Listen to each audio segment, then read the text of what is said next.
On your screen, you should be seeing what it looks like here. Rubble everywhere, burnt out corrugated iron, and people are hard at work, busy rebuilding, busy measuring out the spots where they are going to put up their shacks again.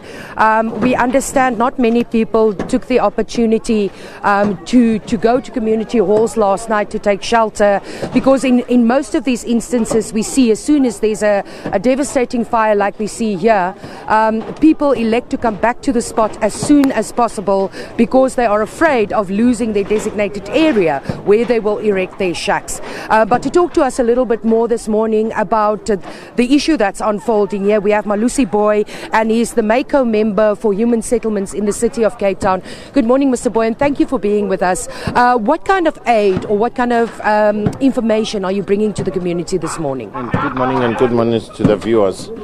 What you have realized is that we have had this devastating issue on Monday evening, and now what we have done thus far is to make sure that we bring some relief where we'll be able to give them what we normally tag as fire kits to the community, and making sure that also they get some food and blankets, which will be provided by national government through SASA.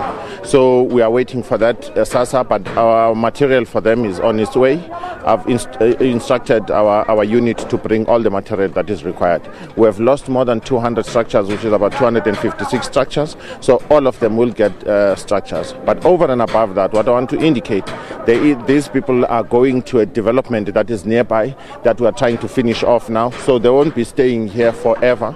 There are plans in place that we're making sure that they're in a better environment. Are there any time frames to this relocation of people from this area? We're building more than 200 structures, and over and above that, there's plans in place, as I've indicated, that we'll be relocating them in the next few weeks. The first batch of people will be going in because almost 36 units have been completed thus far. That project will go on till March, April next year. So we'll make sure we'll do our best to make sure that these people are in their structures. We've seen this kind of event taking place every winter.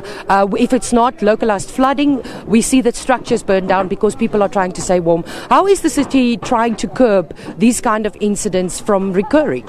Well, we are doing our level best, as I've indicated, that we have plans citywide. But the most unfortunate part is when people start selling these structures, when they go to their formal structures, because we build them houses, but what they do, they leave some people or sell their structures, which is something that we're saying to communities they must stop doing, because it purports the image that as the City of Cape Town, there's no plans in place or we are not making any progress.